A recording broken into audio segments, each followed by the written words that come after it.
My name is Tanuja Sharma. I am your chemistry teacher and welcome to CTS. तो आज की हमारी class होने वाली है किसके बारे में? प्रिपरेशन ऑफ कॉलॉइड्स के बारे में। ठीक है कि हम कॉलॉइड्स को किस तरह से प्रिपेयर करते हैं, क्योंकि लास्ट लेक्चर्स में हमने कॉलॉइड्स के क्लासिफिकेशन सीख लिए थे।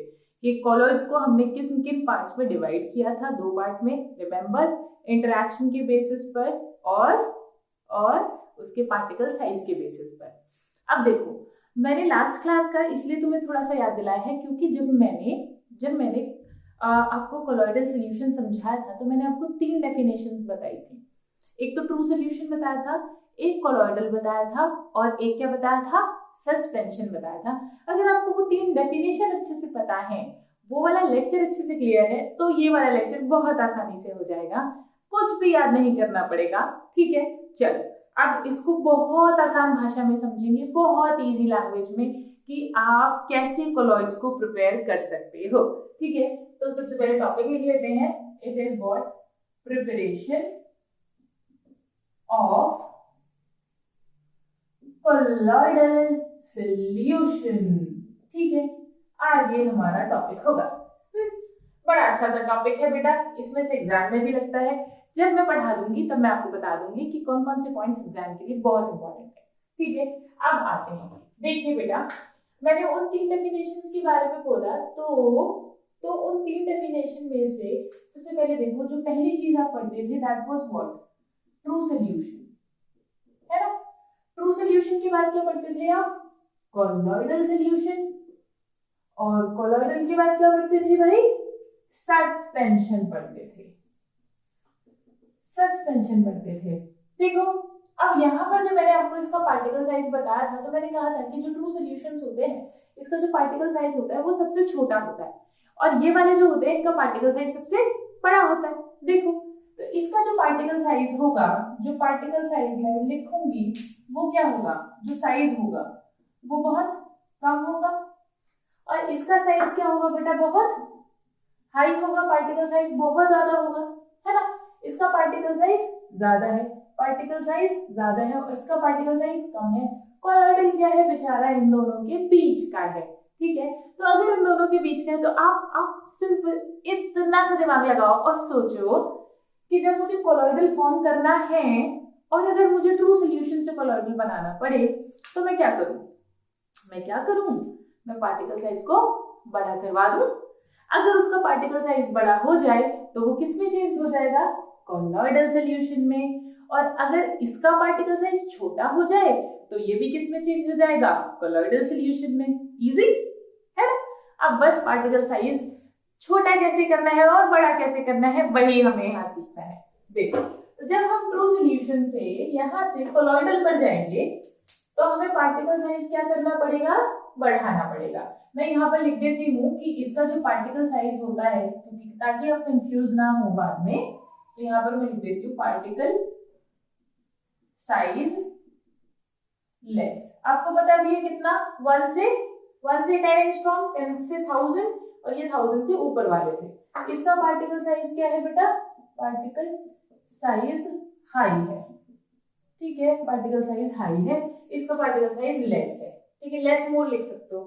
ठीक है, लेस मोर लिख सकते हो, पार्टिकल साइज मोर है, ज्यादा है, 1000 से ऊपर, 1000 एंगस्ट्रॉम से ऊपर वाले हैं यहाँ। ये है 1 से 10 एंगस्ट्रॉम, ये होता है बेटा 10 से 1000 एंगस्ट्रॉम, और ये होता है 1000 से ऊपर वाले। ठीक है, अब समझिए बेटा, जब आपको यहाँ से यहाँ जाना है, यहाँ से यहाँ जाना है, और सस्पेंशन से कोलॉइडल जाना है। ठीक है, पूरे चैप्टर में बेटा इतनी आसान भाषा में कोई नहीं समझाएगा आपको। ठीक है, सारे के सारे मेथड्स एक ही बार में क्लियर हो जाएंगे इस फ्लो चार्ट में। ठीक है, this is the easiest way possible जिसमें मैं समझा रही हूँ। देखो, यहाँ पर पार्टिकल साइज लेस है और मुझे क्या करना है? पार्टिकल साइज को बढ़ाना है। मैंने यहाँ पर साइज करना है इंक्रीज, और सस्पेंशन से मुझे क्या करना है बेटा? साइज को डिक्रीज। तभी तो दोनों बार में मेरा कोलॉइडल बनेगा। एरो देख लेना बेटा, एरो देख लेना, ध्यान से एरो को चेक कर लेना। ठीक है, ट्रू सॉल्यूशन से कोलॉइडल अगर बनाना हो तो पार्टिकल साइज बढ़ाना पड़ेगा, और सस्पेंशन से कोलॉइडल बनाना हो तो पार्टिकल साइज छोटा करना पड़ेगा। अब सोचो बहुत, जब भी मुझे पार्टिकल साइज बढ़ाना पड़ेगा, यानी कि पार्टिकल को क्या करना है, बड़ा करना है, तो याद करो तुम्हें लास्ट क्लास में मैंने समझाया था, कोलॉइडल की लास्ट क्लास में, मल्टी मॉलिक्यूलर कोलॉइड्स। क्या थे मल्टी मॉलिक्यूलर कोलॉइड्स? हाँ, जब पार्टिकल साइज क्या हो जाए, जब पार्टिकल्स क्या होते हैं बेटा, एग्रीगेट हो जाते हैं, वही तो था मल्टी मॉलिक्यूलर, राइट। यानी कि अगर पार्टिकल्स एग्रीगेट हो जाएं, यानी कि एक दूसरे के साथ जुड़ते चले जाएं, तो जैसे सल्फर सिंपल S फॉर्म में एग्जिस्ट ना करके S8 में एग्जिस्ट करता है, तो उसको पार्टिकल साइज क्या हो जाता है, बड़ा हो जाता है, और उसको हम क्या कह देते हैं, multi molecular colloid. Don't you think it's a method of preparation of colloids? Yes, you are right. तो जब भी हमें पार्टिकल साइज बढ़ाना होगा तो हम लिखेंगे कि हमें क्या करवाना है, हमें करवाना है एग्रीगेशन, ठीक है, एग्रीगेशन कह लो, और यू कैन से कंडेंसेशन, ठीक है। हमें ये दो मेथड्स अगर हमें ये कराने हैं तो मेरा पार्टिकल साइज क्या हो जाएगा, बढ़ जाएगा। अगर मुझे पार्टिकल साइज कम करना है तो मुझे, मान लो सोचो तुम्हारे पास कोई बड़ी चीज है, तो उसे छोटे पार्टिकल्स में तोड़ना है, तो तुम क्या करोगे, उसको क्रश कर दो, अगर सॉलिड है और क्रश हो सकता है तो क्रश कर दो, और उसे क्रश करने को, यानी कि पार्टिकल साइज को छोटा करने को, उसके साइजेस को छोटा करने को, बड़ी चीज को छोटा करने को क्या कहते हैं हम, डिसइंटीग्रेशन, ठीक है, डिसइंटीग्रेशन, ठीक है, ठीक है, हाँ, गुड, आर वी गुड, ठीक है। तो ये हो गए मेरे पार्टिकल साइज बढ़ाने के मेथड, ये हो गया मेरा कम करने का मेथड। अब देखना बेटा, ध्यान से देखना, बहुत इजी है। जब हम यहाँ पर आते हैं, यानी कि एग्रीगेशन और कंडेंसेशन पर, यानी कि साइज बढ़ाने वाले मेथड्स पर आते हैं, तो ये मेथड्स होते हैं हमारे दो तरीके के, ठीक है, दो तरीके के मेथड्स होते हैं। एक होता है हमारा केमिकल मेथड, यानी कि हम कोई केमिकल उसके अंदर इंट्रोड्यूस करा दें, ठीक है, जो भी हमारे पास में सोल है जिसका हमें साइज बढ़ाना है, ठीक है, या फिर हमारे पास कोई भी ट्रू सॉल्यूशन है जिसका हमें साइज बढ़ाना है, तो हम क्या कर दें, उसके अंदर कोई केमिकल इंट्रोड्यूस कर दें। अब केमिकल कैसे कैसे इंट्रोड्यूस करते हैं, हाँ सोचो कैसे इंट्रोड्यूस करते हैं, या तो कोई केमिकल उसका रिडक्शन कर रहा हो, या कोई उसका ऑक्सीडेशन कर रहा हो, या सपोज कोई उसका हाइड्रोलिसिस कर रहा हो, या कोई ऐसा केमिकल जो उसका डबल डिकम्पोजिशन कर दे, उसको डिसोसिएट करवा दे, ठीक है, जैसे ऑक्साइड से सल्फाइड बनाना, तो ऑक्साइड से सल्फाइड बनाना, तो जब मेटल सल्फाइड बनेगा वो क्या होता है आपका, एक कोलॉइडल सॉल्यूशन ही तो होता है, ओके। और मेटल सल्फाइड कौन सा कोलॉइडल सॉल्यूशन है, याद करो, लायोफिलिक कि लायोफोबिक, पहले पढ़ा दिया है, ये कुछ अलग नहीं है, जो तुम पढ़ के आए हो ना वही है, उसको बस थोड़ा सा आगे वाला पार्ट है, हाँ, क्या होता है, लायोफिलिक, लायोफोबिक। जो मेटल सल्फाइड्स होते हैं वो आपके लायोफोबिक कोलॉइड्स होते हैं, पेपर में आपसे एग्जांपल पूछ सकता है, ठीक है। तो हम आ गए केमिकल मेथड्स पर, यानी कि केमिकल मेथड्स कैसे होंगे, कोई ऐसा केमिकल मैंने डाल दिया जो किसी का मान लो ऑक्सीडेशन करा दे, किसी का रिडक्शन करा दे, या उसकी हाइड्रोलिसिस हो जाए, या उसका डबल डिकम्पोजिशन हो जाए, तो वो क्या होंगे मेरे केमिकल मेथड्स। तो चलो फटाफट से यहाँ पर हम केमिकल मेथड्स लिख लेते हैं। सबसे पहला मैंने क्या बताया, डबल डिकम्पोजिशन, इंटरेस्टिंग। अगला क्या है, ऑक्सीडेशन लिख लो, then write reduction, and last one is your hydrolysis. ये क्या हो गए बेटा, ये मेरे हो गए केमिकल मेथड्स, ठीक है, ये हो गए मेरे केमिकल मेथड्स। अब केमिकल मेथड के बाद कौन से आते हैं, अगर कोई चीज केमिकली हो सकती है तो मैकेनिकली, फिजिकली भी हो सकती है भाई, तो फिजिकल मेथड्स भी हमारे यहाँ पर आते हैं। फिजिकल मेथड यानी कि आपने कोई केमिकल इंट्रोड्यूस नहीं कराया, आप उसकी फिजिकल कंडीशंस को चेंज करके कोलॉइडल सॉल्यूशन बनाने की कोशिश कर रहे हो, ठीक है। तो फिजिकल मेथड में आपके दो मेथड्स आते हैं। सबसे पहला बेटा एक्सेसिव कूलिंग, यानी कि बहुत ज्यादा आप कूल कर दो, ठीक है, कोई आपके पास में जिसका भी आपको सोल बनाना हो, जिसका भी आपको कोलॉइडल सॉल्यूशन बनाना हो, आप उसको क्या करो, उसको एक्सेसिवली कूल कर दो, यानी कि टेम्परेचर कम कर दो। और जब आप टेम्परेचर किसी चीज का कम करते हैं तो बेटा आपको पता होगा जो काइनेटिक एनर्जी है वो डायरेक्टली प्रोपोर्शनल होती है टेम्परेचर के। जैसे जैसे आप टेम्परेचर बढ़ाते हैं तो काइनेटिक एनर्जी, जो मॉलिक्यूल्स की काइनेटिक एनर्जी होती है वो बढ़ जाती है। ठीक है, अब ये मोस्टली हर जगह ही वैलिड होता है, जनरली गैस के लिए पढ़ाते हैं। ठीक है, जनरली गैस के लिए पढ़ाते हैं, बट सिंपली सोचो अगर आप टेम्परेचर बढ़ाओगे तो जो मॉलिक्यूल्स होंगे वो एनर्जी को एब्जॉर्ब कर लेंगे और ज्यादा इधर उधर भागेंगे, कोलिजन करेंगे, है ना, मेरी बात समझ लो। और जब हम उनको टेम्परेचर लो कर देंगे तो वो क्या हो जाएगा, टेम्परेचर लो करेंगे तो उनकी एनर्जी क्या होती जाएगी, धीरे धीरे कम होती जाएगी, और वो क्या करेंगे बेटा, नीचे धीरे धीरे सस्पेंड होना शुरू कर देंगे। अब जब वो नीचे धीरे धीरे सस्पेंड होना शुरू करेंगे तो एक पार्टिकल दूसरे पार्टिकल से मिलकर अपना पार्टिकल साइज क्या कर लेगा बेटा, बड़ा कर लेगा। या फिर आप सिंपली ऐसे समझ लीजिए कि जैसे ही आप टेम्परेचर को, जब आप टेम्परेचर को लो करेंगे तो टेम्परेचर लो करने से क्या हो जाएगा, एग्रीगेशन फॉर्म हो जाएगा। ठीक है, टेम्परेचर लो करने से क्या हो जाएगा, जो कोलॉइडल सॉल्यूशन होगा वो क्या होगा, धीरे धीरे थोड़े थोड़े छोटे छोटे पार्टिकल्स में सस्पेंड होना शुरू हो जाएगा। क्लियर, इतनी बात आ गई समझ में। वो हो गई हमारी एक्सेसिव कूलिंग। इसका एक एग्जांपल मैं सबसे बेहतरीन, सबसे बढ़िया आपको एग्जांपल देती हूँ। जब हमें सल्फर का सोल बनाना होता है बेटा, ठीक है, सल्फर का या मरकरी का सोल बनाना होता है, ठीक है, एग्जांपल लिख लेना, एग्जांपल्स आर इंपॉर्टेंट। मरकरी और सल्फर है, ठीक है, इनका सोल बनाना है।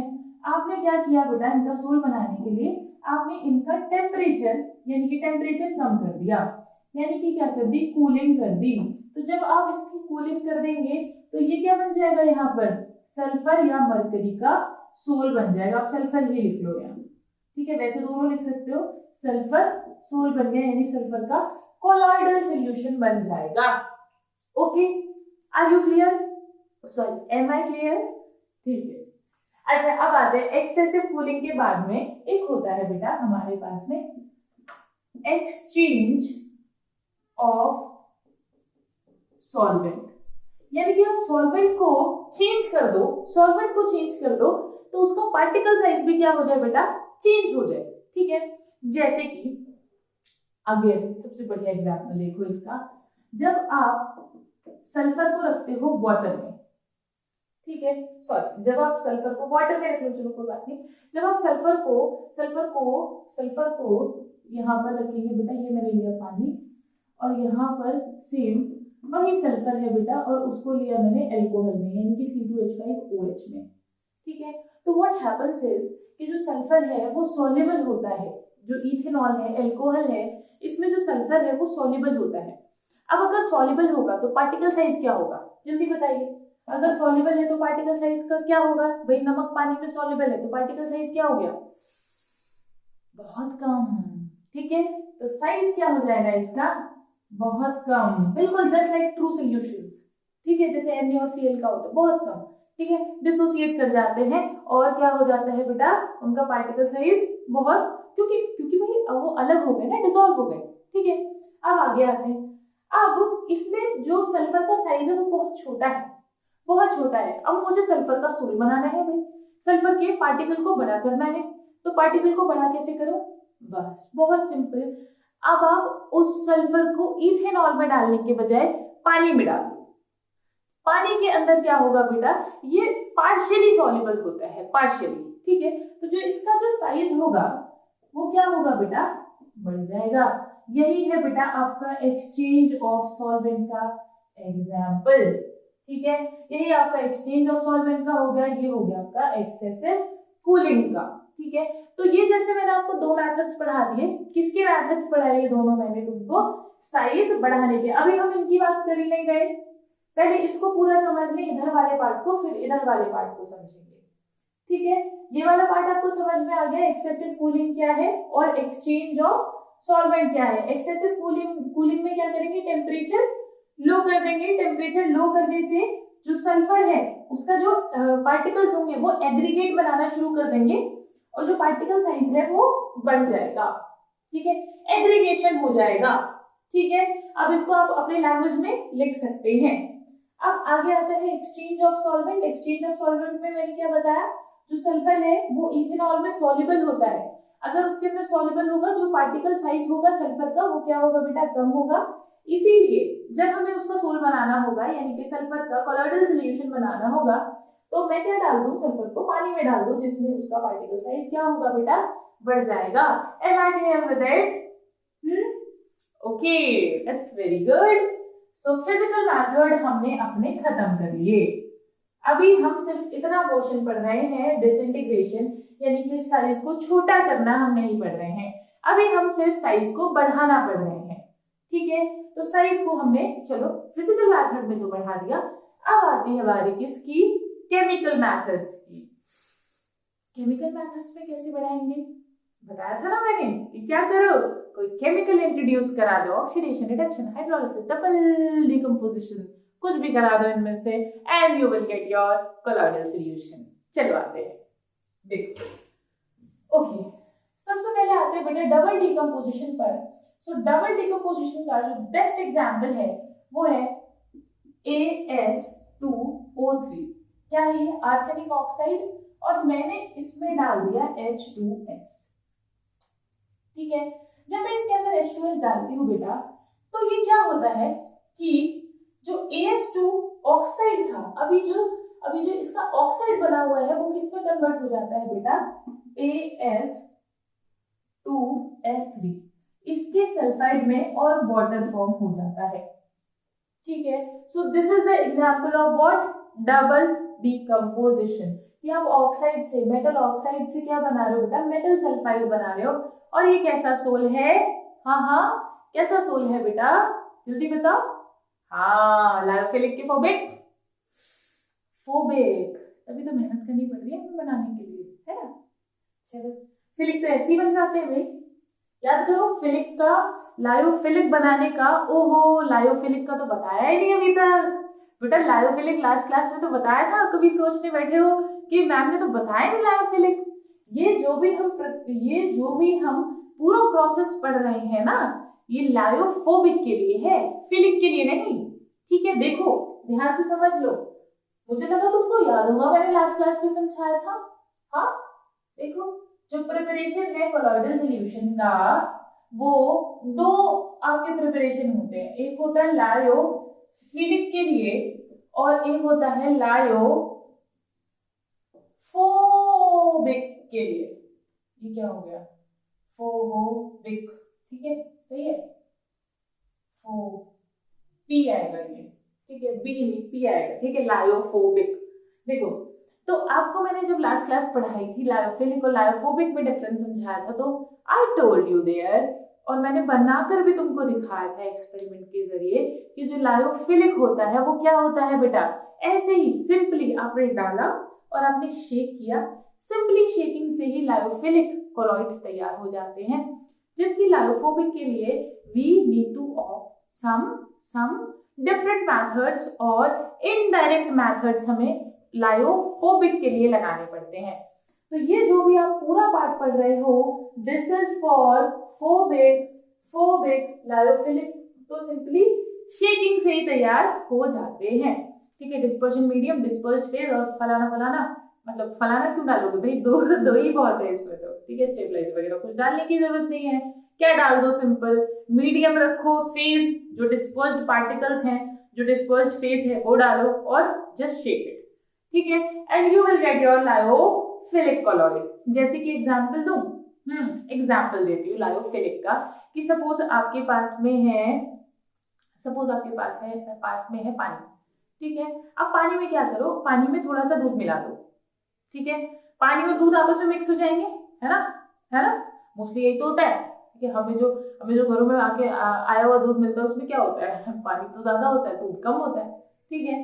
तो याद रखना ये कौन सा कोलॉइड है, लायोफिलिक।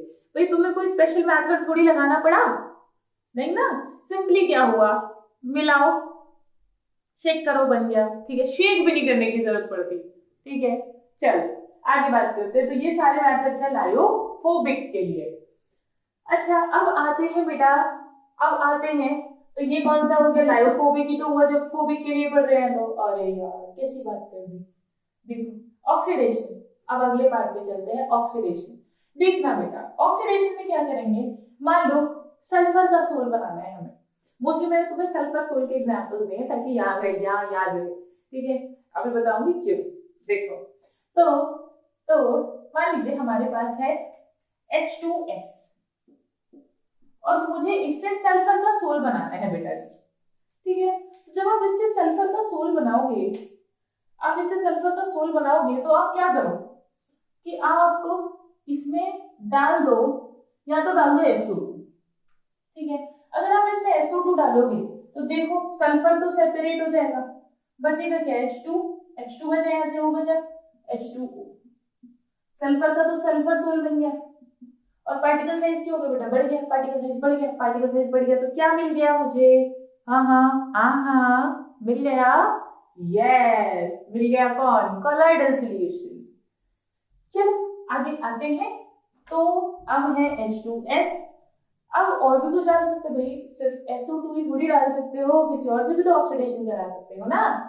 तो आपने किया, आपने डाला Br2, ठीक है, और ऑक्सीडेशन ये देख लो, चेक कर लो, -2 से 0 जा रहा है, -2 से 0 जा रहा है भाई, ऑक्सीडेशन नंबर बढ़ना ही क्या होता है, ऑक्सीडेशन, ठीक है। अब यहाँ देखो बेटा, अब क्या होगा, अगेन ये सल्फर का सोल बनाएगा और ये क्या बन जाएगा बेटा हमारा HBr, चाहो तो बैलेंस कर लो, ठीक है, डन। ये क्या पढ़ा दिया मैंने आपको, ये वाला पार्ट, ये हो गया आपका ऑक्सीडेशन, ठीक है, डन। चलिए अब आते हैं बेटा रिडक्शन पर। मान लीजिए अब मुझे बनाना है गोल्ड का सोल, ठीक है, गोल्ड का सोल बनाना है, लेकिन गोल्ड का सोल बनाने की जरूरत क्यों पड़ी, अरे क्यों पड़ी भाई, बताओ जल्दी, पढ़ के आए हुए हो तुम, नहीं बता, चलो ठीक है। अच्छा, गोल्ड को डिसॉल्व करा सकते हैं क्या, ये तो बता दो, 10th क्लास में पढ़ा है तुमने, गोल्ड को डिसॉल्व कराना एक क्वेश्चन भी आता था तुम्हारी बुक में, रिमेम्बर ना, हाँ अब तो भूल गए हम। अरे एक चोर आता था और वो क्या करता था, जो गोल्ड है उसको HNO3 और HNO3 और HCl के सोल्यूशन में डुबोता था और वो गोल्ड क्या होता था, चमक जाता था। नहीं, देखो बेटा, पहले ना कुछ इस टाइप के चोर हुआ करते थे कि वो आते थे और कहते थे हम तुम्हारे सोने की सफाई कर देंगे, ठीक है। अब वो सफाई कैसे करेंगे, कि वो ले लेते थे,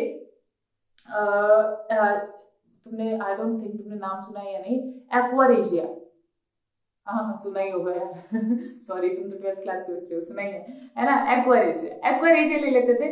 तो एक्वारेजिया में क्या डालते हैं हम, गोल्ड की चेन जब वो डालते थे सफाई के बहाने, ठीक है, ऑफ कोर्स सफाई के बहाने, तो क्या होगा जब गोल्ड की चेन वो उस एक्वारेजिया में डालते थे और बाहर निकालते थे, वो सोना चमक तो जाता था, क्योंकि भाई क्या है कि जो एक्वारेजिया है, जो एसिड है, ठीक है, वो क्या करेगा, जो गोल्ड की लेयर होगी ऊपर वाली उसको अपने अंदर डिसॉल्व करा लेगा, और जैसे ही फटाफट से वो डाल के ऐसे निकालेंगे तो जो गोल्ड है उसका वेट क्या होगा, जो चेन होगी सपोज उसकी गोल्ड की, उसका वेट क्या हो जाएगा बेटा, कम हो जाएगा।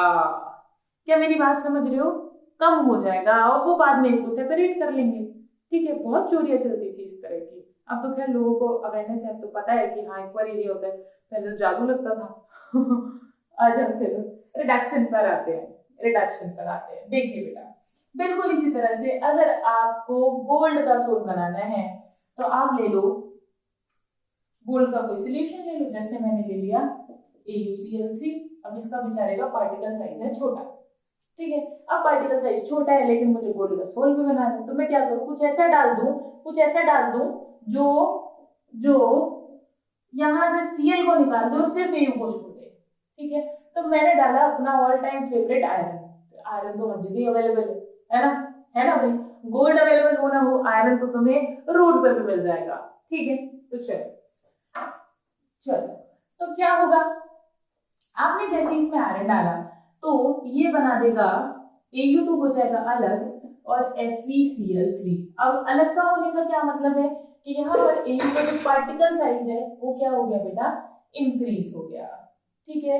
Am I clear with it, हाँ। अब इसमें क्या हो रहा है बेटा, इसमें क्या हो रहा है, रिडक्शन हो रहा है, ठीक है, रिडक्शन हो रहा है। कैसे चेक करोगे रिडक्शन है, देखो यहाँ पर -3 होगा, यहाँ पर +3 से क्या जा रहा है, 0 जा रहा है ना, तो क्या हो गया बेटा, रिडक्शन हो गया, ठीक है। तो बाय रिडक्शन प्रोसेस भी आप कर सकते हो, बाय ऑक्सीडेशन प्रोसेस भी कर सकते हो, डबल डिकम्पोजिशन से भी कर सकते हो, और आखिरी है हमारा हाइड्रोलिसिस। हाइड्रोलिसिस से कैसे करेंगे भाई? मान लीजिए मुझे FeCl3 का सोल बनाना है, ठीक है। अब मुझे आयरन का, गोल्ड छोड़ो, सल्फर छोड़ो, सल्फर के बहुत सोल बना लिए, गोल्ड के बहुत बना लिए, अब किसका बनाते हैं? चलो आयरन का बनाते हैं, ठीक है। अब ये हमारे पास में आ गया FeCl3, उठा लो बेटा, ऊपर से उठा लो इसको, ठीक है। और इसका करा दो हाइड्रोलिसिस, इसमें डाल दो बेटा पानी। हाइड्रोलिसिस का मतलब ही होता है हाइड्रोलिसिस, लिसिस माने टूटना, हाइड्रो माने वाटर, यानी कि वाटर का टूटना। वाटर किस में टूटेगा? H+ एंड OH- आयन में। जब ये H+ में टूटेगा और OH में टूटेगा तो बहुत बहुत सिंपल सी रिएक्शन है बेटा, बहुत सिंपल सी रिएक्शन है। ये टूटा H+ में, ये टूटा Cl- में। H+ यहाँ पे प्लस आएगा, यहाँ पे माइनस आएगा। आप रिएक्शन करा दीजिए और एक मिनट यहाँ OH आएगा, OH माइनस में बेटा, Cl माइनस में नहीं, HCl नजर आ रहा था मुझे अभी, ठीक है। तो Fe क्या करेगा? इस OH से रिएक्ट करेगा और H इस Cl से रिएक्ट करेगा और ये बन जाएगा यहाँ पर FeOH का होल थ्राइस प्लस का HCl, ठीक है। डन भाई, बात समझ में आई? क्लियर हो गई इतनी बात? हाँ, ओके। तो अभी तक हमने क्या सीख लिया? हमने सीख लिया कि हम पार्टिकल्स को बढ़ाएंगे कैसे, उनका साइज बड़ा कैसे करेंगे। वो हमने सीखा है कि या तो आप एग्रीगेट करा दो या कंडेंसेट लिख लो, ठीक है। कंडेंसेशन करा दो या एग्रीगेशन लिख लो, ठीक है, मर्जी है आपकी। तो पार्टिकल साइज यहाँ पर छोटा है, मुझे बड़ा करना है। कराने के दो मेथड्स है, एक केमिकल है, एक फिजिकल है। केमिकल मेथड में 4 मेथड आते हैं, क्योंकि आपको कोई केमिकल इंट्रोड्यूस करना है, कोई केमिकल रिएक्शन करानी है, तो आप जिसका भी सोल बनाना है, जिसका भी पार्टिकल साइज कम है, ठीक है, या तो उसको ऑक्सीडेशन करा लो, ऑक्सीडेशन कराओगे तो आप ये वाले रिएजेंट यूज कर सकते हो, या रिडक्शन करा लो, या हाइड्रोलिसिस में तो हमेशा पानी है, या फिर आप डबल डिकम्पोजिशन करा लो। ये हो गए मेरे केमिकल मेथड्स।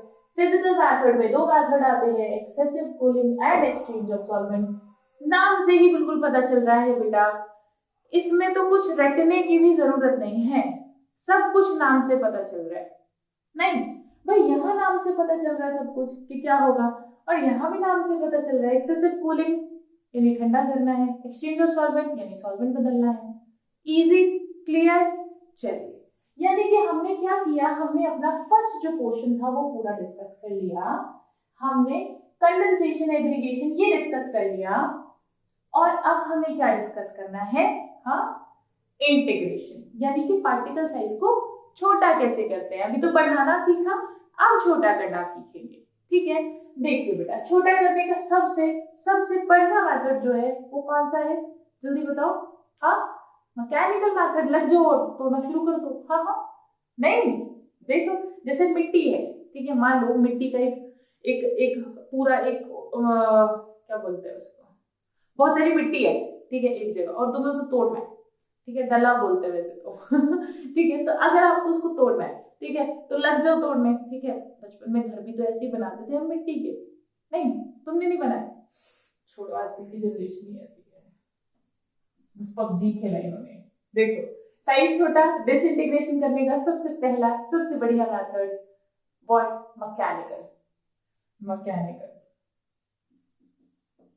मैकेनिकल, ठीक है, ओके। ये हो गया मैकेनिकल मेथड। और एक अगला, भाई मैकेनिकल तो समझ गए ना कि हाँ तुम मैकेनिकली लग जाओ, क्रश कर दो, जैसे कैसे, जैसे मिक्सी में क्रश होता है, ठीक है, इस तरीके से भी क्रश कर सकते हो और उसका पार्टिकल साइज को छोटा कर सकते हो। जैसे हम चटनी बनाते हैं, ठीक है, चटनी बनाते तो क्या है, पहले वो पार्टिकल साइज बहुत बड़ा होता है, ठीक है, चटनी बनाते हो छोटे छोटे पार्टिकल साइज कर देते हैं, वो क्या है, मैकेनिकल मेथड है, मशीन से हो रहा है, ठीक है। अब आते हैं बेटा, अगला मेथड है इलेक्ट्रिकल मेथड, ठीक है। और उससे अगला मेथड है आपका पेप्टाइजेशन, ठीक है। अब बेटा इलेक्ट्रिकल मेथड जो मेथड है, ठीक है, जो आपकी बुक में मेंशन होगा वो होगा ब्रिक आर्क मेथड से, आर्क मेथड से, ठीक है। और बस अब देखो, अभी मैं इन तीनों को एक्सप्लेन करने से पहले, ये वाला तो मैंने कर दिया एक्सप्लेन, इन दोनों को एक्सप्लेन करने से पहले ये पूरा बोर्ड पे लिखा हुआ है, एक बार मैं आपको इसका इंपॉर्टेंस बता देती हूँ, इम्पोर्टेंट बता देती हूँ कि इसमें से क्या क्या इंपॉर्टेंट है किस किस चीज के लिए, ठीक है। फिर मैं इसको हटा दूंगी ये वाले क्वेश्चन से। देखो बेटा, देखना, देखो बेटा, जो आपका कोलॉइडल सॉल्यूशन का जो आपके सीबीएसई में आता है, ठीक है, तो सीबीएसई में मोस्टली थ्योरी आएगी और बता रही हूँ, ये जो पेप्टाइजेशन वाला पार्ट है, ठीक है, ये चाहे आपका सीबीएसई हो, चाहे आपका नीट हो, चाहे आपका जेईई हो, ये पार्ट सबके लिए इंपॉर्टेंट है, ठीक है। ये ब्रिज आर्क मेथड जो है, ठीक है, ये इंपॉर्टेंट इसमें क्या है कि किस किस मेटल का होता है, ये तो आपका आईआईटी के लिए, नीट के लिए, कॉम्पिटिटिव एग्जाम के लिए इंपॉर्टेंट है। बट सीबीएसई वालों, बेटा ये 2 मार्क का इस पर मेथड को एक्सप्लेन करना भी आ सकता है, ठीक है। 2 मार्क में क्या मेथड को एक्सप्लेन कर दो, ब्रिज आर्क मेथड को एक्सप्लेन कर दो, ठीक है, 2 मार्क्स में ये आ सकता है। तो आपने इसमें एक डायग्राम बनाना पड़ेगा और 2-3 लाइनें लिखनी पड़ेगी, बस वो मैं अभी सिखा दूंगी, ठीक है। और इसमें कौन कौन सी मेटल्स का आता है, मेटल ये 3 मेटल्स का होता है बेटा, एयू का, गोल्ड का, प्लैटिनम का, सॉरी एयू का, सिल्वर का, प्लैटिनम का, ठीक है। This is important for your JEE exam, ठीक है, एंड नीट एग्जाम, ठीक है। अच्छा, अब इस तरफ आते हैं बेटा, again this is important for your exam point of view, और I can say that competition, NEET and JEE, this is important, ठीक है। और बेटा चाहे सीबीएसई हो चाहे जेईई हो, ये सारे इन सबका, ये जो मैंने एक एग्जाम्पल सबका लिखवाया हुआ है, एक बार इसको पढ़ लेंगे, ठीक है।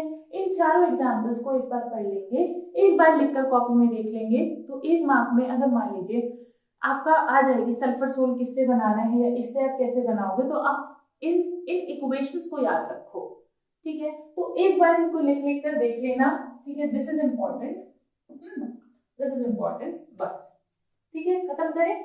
अब ये जो मैंने 2 पार्ट ये जो छोड़े हैं और मैंने कहा भी ये इंपॉर्टेंट है, इनको डिस्कस कर लेते हैं, फिर हमारा लेक्चर हो जाएगा फिनिश, खत्म, ठीक है। हटा दें, अब लिख लिया ये सब कुछ, हाँ लिख लिया ना, चलो हटा देते हैं बेटा। नोट्स बनाते हुए चलना, नोट्स बनाते हुए चलना, अदरवाइज इतने जितने शॉर्ट में मैं तुम्हें बोर्ड पर लिखवाती हूँ, आपको बुक्स में या किसी मॉड्यूल में नहीं मिलेगा, जो एक होल डायग्राम में मैं बता देती हूँ तुम्हें कि हाँ ये पढ़ना है, ये इम्पोर्टेंट है। नोट्स तो अदरवाइज तुम्हें मिल ही जाएंगे, अपने हो चाहे किसी और की हो। चलिए, तो अब हम जो नेक्स्ट डिस्कस करने वाले थे वो क्या है, हमारा ब्रिज आर्क मेथड।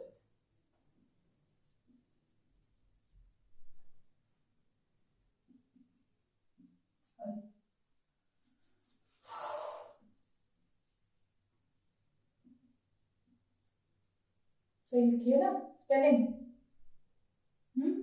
हाँ सही लिखिए।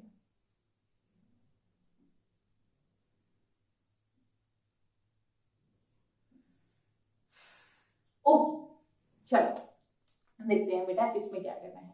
सबसे पहले why this method is so important, this method is really very important. क्यों क्यों क्योंकि ये ऐसी मेटल्स का, एयू है, एजी है, प्लैटिनम है, जिनको जनरली हम नोबल मेटल्स मानते हैं, ये उन मेटल्स का सोल बनाने में हमारी हेल्प करता है, ठीक है। ये मेथड उन मेटल्स का सोल बनवाता है जिनको हम क्या मान रहे हैं बेटा, नोबल मान रहे हैं, ठीक है। अब इस मेथड में जनरली होता है ये, देखिए बेटा ध्यान से देखिए, देखिए एक ये हमारे पास भी ये कंटेनर होता है, ठीक है। अब इस कंटेनर में यहाँ पर ये पूरा आइस बात है, और इस आइस बात में हमने यहाँ पर एक छोटा कंटेनर रखा हुआ है, ठीक है। जो मेरा डायग्राम की कला है ना, जो मेरे अंदर छुपी हुई है कि मैं कितने अच्छे डायग्राम्स बनाती हूँ, तो मैं इसलिए बना रही हूँ, ठीक है। देखो एक बार, देखना मेरा, यहाँ पर ये मुझे जिसका भी सोल बनाना है मैंने उनकी इलेक्ट्रोड्स यहाँ पर लगा ली है, ठीक है। मान लीजिए मुझे गोल्ड का सोल बनाना है तो मैंने गोल्ड की इलेक्ट्रोड ले ली है, ठीक है। दे आर व्हाट इलेक्ट्रोड, किसकी इलेक्ट्रोड, गोल्ड की इलेक्ट्रोड, ठीक है।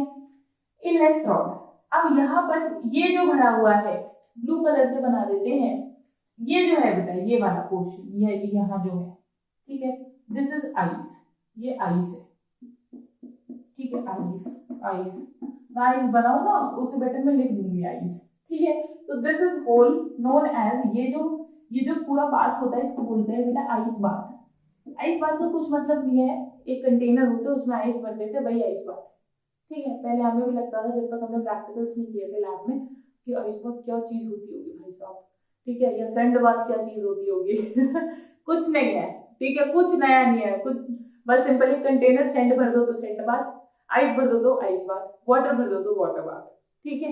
चलो अब आते हैं, यहाँ पर क्या ले लिया बेटा, यहाँ पर मैंने ले लिया गोल्ड, ये गोल्ड की, ये सिंपली लिख देते हैं ये गोल्ड की इलेक्ट्रोड है। अच्छा अब देखो बेटा, ये जो गोल्ड की इलेक्ट्रोड होती है ये डिस्पर्स्ड होती है ऑलरेडी, ठीक है, ये ऑलरेडी डिस्पर्स्ड होती है इसमें, जिसमें भी आपको सोल बनाना होता है, यानी कि ये जो हो गया ये मेरा डिस्पर्स्ड पार्टिकल हो गए, और यहाँ पर जो है मेरा डिस्पर्जन मीडियम ऑलरेडी होता है, ठीक है। डिस्पर्जन मीडियम साथ में हम डाल देते हैं बेटा इसमें थोड़े स्टेबलाइजर्स, ठीक है, ताकि हमारा जो सोल है वो स्टेबल हो जाए। तो आप यहाँ पर डीएम प्लस स्टेबलाइजर्स लिख सकते हो, ठीक है, ठीक है, बात समझ आ रही है, डीएम प्लस स्टेबलाइजर्स लिख सकते हो। अच्छा अब आगे बात कर लेते हैं, अब कुछ नहीं करना बेटा, कुछ नहीं करना, जब इन इलेक्ट्रोड्स के जरिए यहाँ पर इलेक्ट्रिक आर्क जनरेट होती है, ठीक है भाई, जब आप इलेक्ट्रिसिटी डालोगे तो इलेक्ट्रिसिटी डालने पर क्या होगा, इनका जो टेम्परेचर है वो राइज हो जाएगा, जैसे गोल्ड का टेम्परेचर राइज होगा तो वो क्या होगा बेटा, वो टूटेगा, और वो क्या है, वो ऊपर जाने की कोशिश करेगा, यानी कि क्या होगा, टेम्परेचर की बढ़ते ही वेपोराइजेशन होगी, ठीक है, क्या होगा, वेपोराइजेशन होगी, वेपोराइजेशन होगी। अब समझो, जैसे ही वेपोराइज होने की कोशिश करेगा, वेपोराइज होना शुरू करेगा गोल्ड, तो यहाँ से वेपोराइज होना शुरू करेगा गोल्ड, तो क्या होगा कि हमने यहाँ लगाया है आइस बात, तो तुरंत ही उसका टेम्परेचर क्या हो जाएगा, ठंडा, यानी कि जो गर्म हुआ उसको तुरंत क्या कर दो, ठंडा, जो गर्म हो रहा था वो वेपोराइज हो रहा था, ठीक है, और जैसे ही ठंडा किया तो टेम्परेचर क्या कर दिया मैंने, कम कर दिया, और टेम्परेचर के कम करते ही क्या हो गया, बताओ जल्दी, हाँ, कंडेंसेशन हो जाएगा, यानी जिस चीज का वेपोराइजेशन हो रहा था अब वो क्या हो जाएगी, चीज कंडेंसेट हो जाएगी। So this is the process which includes both vaporisation and condensation. This is very very important बेटा, आपसे कभी पूछ ले which of the following method include both vaporization and condensation, ठीक है, और आपको मेटलर्जी के भी कुछ नाम उठा कर दे दे और यहाँ से इसका नाम उठा कर दे दे, तो आपको पता होना चाहिए कि दोनों प्रोसेस किस मेथड में यूज किए जाते हैं। So that is what Bredig arc method, ठीक है, क्लियर हो गया, हाँ। और किस किस का करते हैं, this is very important for your competitive exam, ठीक है भाई, एंड दिस, ठीक है। अब देखो सीबीएसई में जो क्वेश्चन आएगा, सीबीएसई में आपको ये बस बनाना है, और जो मैंने यहाँ बताया है कि जो गोल्ड इलेक्ट्रोड होती है, ठीक है, गोल्ड इलेक्ट्रोड और द इलेक्ट्रोड जिसका भी तुम्हें सोल बनाना हो वो डिस्पर्स्ड मीडियम में इमर्ज्ड रहती है विद द स्टेबलाइजर्स, और बाहर लगा होता है आइस बात, जैसे इलेक्ट्रिक आर्क प्रोड्यूस होती है इसका वेपोराइजेशन शुरू होगा, जैसे वेपोराइजेशन शुरू होगा इस बात की वजह से कंडेंसेशन हो जाएगा, और हमारे पास में जो डिजायर्ड सोल है वो प्रिपेयर हो जाएगा, ठीक है, क्लियर, समझ में आया ब्रेडार्क मेथड, 2 मार्क में सीबीएसई में और जेईई नीट वालों की, क्लियर, डन। चलो अब बढ़ते हैं बेटा हमारा लास्ट, इस सेशन का last topic which is peptization, and this is very important. Peptization बहुत ही इंपॉर्टेंट है, छोड़ कर नहीं जाना है। अगला जो जितना भी पोर्शन अगला आप पढ़ोगे बेटा, अगला प्यूरिफिकेशन के बाद का जितना भी पोर्शन पढ़ोगे, ठीक है, न्यूमेरिकल जो करोगे वो पेप्टाइजेशन से ही करोगे, ठीक है। So don't leave this topic, very very important topic है। चलो तो इसको हटा देते हैं, तुमने मेरी कला देख ही ली है इसको लिखने की, डायग्राम बनाने की। अब आते हैं किस पर, हाँ किस पर, पेप्टाइजेशन। अच्छा बेटा पेप्टाइजेशन मैंने आपको पढ़ाया किसमें है, सबसे पहले तो उसमें सोचो भाई पेप्टाइजेशन मैंने आपको पढ़ाया कहाँ था, बताओ जल्दी कहाँ पढ़ाया था। हाँ डिसइंटीग्रेशन में पढ़ाया था ना, डिसइंटीग्रेशन में पढ़ाया था। डिसइंटीग्रेशन क्या था, जब आपको साइज क्या करना हो, साइज क्या करना हो, डिक्रीज करना हो, यानी पार्टिकल साइज अभी क्या है, ज्यादा है, और पार्टिकल साइज क्या करना है, कम करना है। तो 3 मेथड्स पढ़ाए थे, मैकेनिकल, इलेक्ट्रिकल एंड पेप्टाइजेशन, ठीक है। तो आप समझो, तो यानी कि पेप्टाइजेशन इज अ प्रोसेस जिसके अंदर क्या करते हैं हम, पार्टिकल साइज डिक्रीज करते हैं। यस दिस इज, ठीक है। तो वहां से क्लियर हो रहा है। तो यानी कि जब भी हमारे पास में प्रेसिपिटेट हो और प्रेसिपिटेट का साइज हमें छोटा करना हो, ठीक है, तो यानी कि हमें क्या करना है, प्रेसिपिटेट सस्पेंशन से बना रहे थे ना, ठीक है, सस्पेंशन से बना रहे थे। तो ऐसे समझो, मान लो तुम्हारे पास में प्रेसिपिटेट है और प्रेसिपिटेट से आपको क्या बनाना है, कोलॉइडल सॉल्यूशन बनाना है, ठीक है, कोलॉइडल सॉल्यूशन बनाना है। तो जब आप इसका कोलॉइडल सॉल्यूशन बनाओगे, प्रेसिपिटेट से कोलॉइडल सॉल्यूशन बनाओगे, तो साइज को क्या करोगे बेटा, साइज को क्या करोगे आप, डिक्रीज करोगे, साइज को छोटा करोगे, ठीक है। अब साइज को छोटा करना ही ये जो पूरा प्रोसेस है, इसी को हम पेप्टाइजेशन बोलते हैं। So peptization is the process in which you decrease the size to make you decrease the size of the precipitate to make the colloidal solution. Then are we done with it? ये precipitation नहीं है, peptization is not precipitation, ठीक है। दिमाग में clear करो बेटा, आसान भाषा में समझो। प्रेसिपिटेट को तो ये कोलॉइड में बदल रहा है, कौन, पेप्टाइजेशन, ठीक है। चलो आगे आते हैं। देखो आपको पता है कि AgCl हो, AgBr हो, AgI हो, ये सब क्या फॉर्म करते हैं, प्रेसिपिटेट, है ना।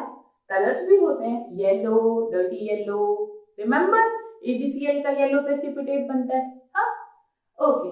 अब मान लो मैंने प्रेसिपिटेट लिया तुमसे, तुम्हें लिया मैंने, तुम्हें नहीं लिया मैंने, प्रेसिपिटेट लिया AgI का, ठीक है। अब AgI का प्रेसिपिटेट मेरे पास बना हुआ है, अब मुझे इसका कोलॉइडल सॉल्यूशन बनाना है, ठीक है। सपोज मेरे पास लैब है, लैब में टेस्ट ट्यूब में मेरे पास AgI का प्रेसिपिटेट बना हुआ है, ठीक है। अब मुझे उसको कोलॉइडल में बदलना है, ठीक है। तो मैं क्या कहूंगी, पेप्टाइजेशन कराऊं क्या, हाँ बिल्कुल, क्योंकि या तो मैं ब्रिडार्क करा सकती थी, बट ब्रिडार्क तो किसका होता है, जिनका इलेक्ट्रोड फॉर्म कर सकते हो, और वो कौन सी थी हमारे पास में, नोबल मेटल्स थी, हाँ नोबल मेटल्स थी, ओके नोबल मेटल्स थी, हाँ। और कौन सी थी, गोल्ड था, सिल्वर था, प्लैटिनम था, ठीक है बेटा। वहां पर सोडियम का हम नहीं कर सकते ब्रिडार्क मेथड, क्यों, बहुत इंपॉर्टेंट क्वेश्चन है ये, सोडियम का नहीं कर सकते हैं ब्रिडार्क मेथड, क्यों नहीं कर सकते हैं, बताओ जल्दी, क्योंकि वो दोनों प्रोसेस इंक्लूड करता है, वेपराइजेशन, कंडेंसेशन, ठीक है। तो हम सोडियम का वहां से ब्रिडार्क मेथड से सोडियम का सोल नहीं बना सकते हैं, ओके नो डाउन कर लेना, वेरी इंपॉर्टेंट, पूछ सकता है इनमें से किसका हम ब्रिडार्क मेथड से सोल नहीं बना सकते, ठीक है। तो क्या मैं इसका मैकेनिकल करा सकती हूँ ना, क्या मैं इसका ब्रिडार्क करा सकती हूँ, नहीं। तो बच गया क्या तीसरा मेथड, प्रेसिपिटाइजेशन, है ना, प्रेसिपिटाइजेशन, पेप्टाइजेशन, ठीक है, पेप्टाइजेशन, ठीक है। पेप्टाइजेशन क्या करेगा, प्रेसिपिटेट को किस में बदलेगा, कोलॉइडल में, ठीक है। तो चलो क्या काम करें हम क्या काम करते हैं कि इस AgI में कुछ ऐसा डाल देते हैं जिसमें इसका एक आयन कॉमन हो, तो मान लो मैंने डाल दिया इसमें AgNO3, अब इसमें मेरा एक आयन कॉमन है, यहाँ Ag, यहाँ पर भी Ag, ठीक है। अब अगर मेरा ये एक आयन कॉमन है, तो अब होगा क्या, इस बात को समझिए बेटा, कि ये जो AgI है, जो अभी प्रेसिपिटेट फॉर्म में है, ठीक है, ये Ag को अपने भाई जो AgI का प्रेसिपिटेट होगा ना, ठीक है, उस पर Ag+ इकट्ठे हो जाएंगे। क्यों हो जाएंगे Ag+ इकट्ठे? क्योंकि यहाँ पर एक प्रिंसिपल काम करता है जिसको हम बोलते हैं preferential adsorption of common ion. क्या बोलते हैं? Preferential adsorption of common ion, यानी कि प्रेफरेंशियली वो किसको एड्सॉर्ब करेगा? कॉमन आयन को। कॉमन कौन था? Ag। और उसके बाद किसको एड्सॉर्ब करेगा बेटा? इसके बाद जो दूसरी लेयर आएगी वो हमारे दूसरे आयन की आ जाएगी। हमारा ये बन गया। अभी समझो, अभी मैं सिर्फ बना रही हूँ, ठीक है, अभी समझाऊंगी पूरा कि ये कैसे चेंज होगा, ठीक है, ये क्लियर हो गया। अभी मेरे को लॉ समझो। अब देखो, मान लो मैंने AgI में डाल दिया, सपोज Ki डाल दिया। अब बताओ फटाफट से कॉमन आयन कौन है भाई? कॉमन आयन कौन है? क्या मेरा K कॉमन? ना, इतना तो तुम भी बता दोगे। AgI पर क्या एब्जॉर्ब होगा बेटा? I- एब्जॉर्ब हो जाएगा, और यहाँ कौन चिपक जाएगा सेकेंड लेयर पर? K+। यानी कि अब जो मेरा AgI का पार्टिकल था उसने किसको एब्जॉर्ब करा लिया अपने तरफ? I-, preferential adsorption of common ion. ठीक है, चलो एक और एग्जांपल देखते हैं। मान लीजिए मैंने लिखा FeOH का होल थ्राइस, आपको पता ही है फेरिक ऑक्साइड, ठीक है, अभी हमने बनाया भी था, हाँ याद करो, FeCl3 था ना, FeCl3 से हाइड्रोलिसिस करा, ठीक है, बनाया नहीं था क्या? बनाया था ना, ठीक है, हाइड्रोलिसिस प्रोसेस से, यहाँ कर रही हूँ, हाइड्रोलिसिस प्रोसेस से बनाया था ना, ठीक है, तो वो क्या थे मेरे? केमिकल मेथड थे। अब आते बेटा, अब ये इसका प्रेसिपिटेट बना हुआ है। देखो बेटा, पार्टिकल साइज ना बहुत बड़ा होना चाहिए ना बहुत छोटा होना चाहिए, तभी कोलॉइडल बनेगा, ठीक है, बड़ा है तो भी दिक्कत, छोटा है तो भी दिक्कत, ठीक है, हमें मिडिल में लाना है उसको, कोलॉइडल को कहाँ लाना है? मिडिल में लाना है, उसके पार्टिकल साइज को बीच में लाना है, उसकी रेंज में, ठीक है। तो अब क्या है ये? अब क्या है ये? प्रेसिपिटेट फॉर्म में आ गया। अब अगर ये प्रेसिपिटेट फॉर्म में आ गया तो मुझे क्या करना पड़ेगा भाई? मुझे इसको, हाँ, बिल्कुल सही बात, पार्टिकल साइज को छोटा करना पड़ेगा, और छोटा करने के लिए मैं इसमें कुछ इसके कॉमन आयन जैसा डाल देती हूँ। कॉमन बताओ, Fe का उठा लो तो FeCl3 ले लेते हैं, ठीक है, फेरिक क्लोराइड ले लिया हमने, वो डाला। जैसे ही हम डालेंगे इसमें तो क्या होगा जल्दी बताओ? प्रेफरेंशियल एड्सॉर्प्शन में किसको एड्सॉर्ब करेगा भाई? ये है, और किसको एड्सॉर्ब करेगा? हाँ, बिल्कुल सही, हमारा आयरन को यहाँ पर एड्सॉर्ब कर देगा, आयरन को Fe+3 को यहाँ एड्सॉर्ब कर देगा, और यहाँ हो गया मेरा 3Cl-। ठीक है, क्या आपको इतनी बात समझ आ रही है? हाँ, डन। इस पे न्यूमेरिकल भी आएगा भाई, न्यूमेरिकल भी आएगा इस पे, अभी समझाते हैं कैसे आएगा, पर बहुत इंपॉर्टेंट है, ठीक है। चलिए देखिए, अब आगे देखिए बेटा, ये जो मैंने आपको तीनों एग्जाम्पल दे दिए, ठीक है, इसके थ्रू मैंने आपको समझा दिया कि हमारा प्रेफरेंशियल एड्सॉर्प्शन होती है किसकी? कॉमन आयन की, ठीक है, कॉमन आयन की क्या होती है? प्रेफरेंशियल एड्सॉर्प्शन होती है, ठीक है। अब क्या देखो, अब होता क्या है कि जब ये प्रेफरेंशियल एड्सॉर्प्शन हो गई कॉमन आयन की, तो ये जो चार्जेस होंगे बेटा, ये रिपेल करेंगे ना, यहाँ पर भी तो भाई, अगर ये टूटेगा तो इसमें भी तो कुछ चार्ज आएगा, है ना, तो ये चार्जेस क्या करेंगे बेटा? आप एक दूसरे को क्या करेंगे? रिपेल करेंगे, रिपेल मारेंगे। अब देखो यहाँ पर भी एक चार्ज स्पीशी है, ठीक है, जब तक ये चार्ज न्यूट्रलाइज था तब तक तो कोई प्रॉब्लम नहीं थी, लेकिन किसी भी कोलॉइडल, किसी भी सॉल्यूशन में जब चार्ज आ जाता है तो वो अनस्टेबल हो जाता है, ठीक है। अब अनस्टेबल होने की वजह से क्या होगा? Due to the charge on the particles, the repulsion occurs, ठीक है, उसकी वजह से ये जो पार्टिकल्स पे चार्ज आए, इस पे क्या हो जाएगा? इसकी वजह से क्या आ जाएगा? रिपल्शन आ जाएगा, और उस रिपल्शन की वजह से आयंस क्या होंगे बेटा? ये क्या होंगे बेटा? टूट जाएंगे, पार्टिकल्स टूट जाएंगे, they break into the smaller particles, ठीक है। यही इसका फंडा है पेप्टाइजेशन का क्या फंडा है समझो इस बात को कि हमें साइज को छोटा करना है। तो साइज को छोटा करने के लिए क्या करो कि बीच में फूड डाल दो, ठीक है, बीच में फूड डाल दो, तोड़ दो उसको, पार्टिकल को। कैसे तोड़ेंगे, तोड़ेंगे, हमने अपनाया लॉ किसका, law of preferential absorption of common ion, कि हमने कुछ ऐसा डालना है जो उसमें कॉमन हो, ठीक है। वो चले इसके साथ में, जैसे ही इसके साथ में चलेगा बेटा तो यहाँ पर क्या हो जाएगा, इस पर होल पर चार्ज क्रिएट हो जाएगा, और due to the repulsion between the charge species, due to repulsion between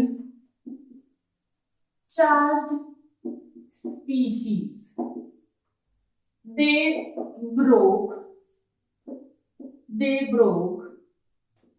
into smaller particles। ये क्या होता है बेटा, स्मॉल पार्टिकल्स में टूट जाते हैं। क्या आपको दे ब्रोकन लिख लो बेटा, ब्रोकन into smaller particles, ठीक है। क्या आपको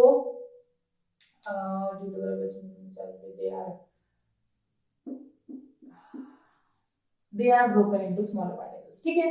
अब देखो, क्या आपको इतनी बात समझ में आई कि पेप्टाइजेशन का बेसिक प्रिंसिपल क्या है, बेसिक प्रिंसिपल है ये, ठीक है, बेस है ये कि दोनों के बीच में क्या कर दो, रिपल्शन क्रिएट कर दो। उस रिपल्शन की वजह से, जैसे ही रिपल्शन कैसे क्रिएट होगा, जब इनके ऊपर चार्ज क्रिएट होगा। चार्ज कैसे क्रिएट होगा, कि कुछ बाहर से कुछ ऐसा इलेक्ट्रोलाइट डाल दो जो इनमें क्या करता हो बेटा, कॉमन करता हो। इनमें कोई आयन क्या होता हो बेटा, कॉमन होता हो। उस कॉमन आयन की एब्जॉर्प्शन की वजह से इनके ऊपर चार्ज क्रिएट होगा, और जैसे ही चार्ज क्रिएट होगा ये टूट जाएंगे, इनके बीच में रिपल्शन हो जाएगा। रिपल्शन होने की वजह से वो स्मॉल पार्टिकल्स में डिसोसिएट कर जाएंगे। क्या आपको इतनी बात समझ आ रही है? आ रही है, वेरी गुड। देखो बेटा, ये जो अभी मैंने पेप्टाइजेशन आपको पढ़ाया है, ये आपको अभी जो इससे एक लेक्चर के बाद वाला जो लेक्चर होगा, ठीक है, उसमें ये दोबारा आएगा। उसमें वहां पर मैं आपको न्यूमेरिकल कराऊंगी, क्योंकि वहां पर आपका एक इलेक्ट्रोऑस्मोसिस और इलेक्ट्रोफोरेसिस आता है, जो इलेक्ट्रिकल प्रॉपर्टीज होती हैं। अभी बता देती हूँ, ठीक है, तो तुम्हें याद रहेगा। जो इलेक्ट्रिकल प्रॉपर्टीज होती हैं बेटा कोलॉइडल सॉल्यूशन की, वहां पर हम पेप्टाइजेशन में, यानी ये वाला पार्ट हम दोबारा पढ़ेंगे, ठीक है। और वहां पर मैं आपको इससे रिलेटेड न्यूमेरिकल क्या आता है वो भी बताऊंगी, ठीक है। तो तब मिलेंगे हम, और इसके न्यूमेरिकल तब करेंगे, ठीक है। और तब तक के लिए, और इसमें ये भी जानेंगे कि जीटा पोटेंशियल क्या होता है। इसमें एक पोटेंशियल डिफरेंस, भाई जब 4 स्पीशीज आ गए तो कुछ पोटेंशियल डिफरेंस भी हो जाएगा, और पोटेंशियल डिफरेंस हो जाएगा तो कोई पोटेंशियल वैल्यू भी आएगी। तो वो वैल्यू क्या होती है, कैसे निकालते हैं, न्यूमेरिकल किस तरह के आते हैं, उसके लिए आपको वो वाला लेक्चर देखना पड़ेगा, ठीक है। तो चलो अब मैं चलती हूँ, और अब मिलूंगी आपसे अगले लेक्चर में। सो पढ़ते रहिए, आगे बढ़ते रहिए, बहुत खुश रहिए। सो बाय बाय।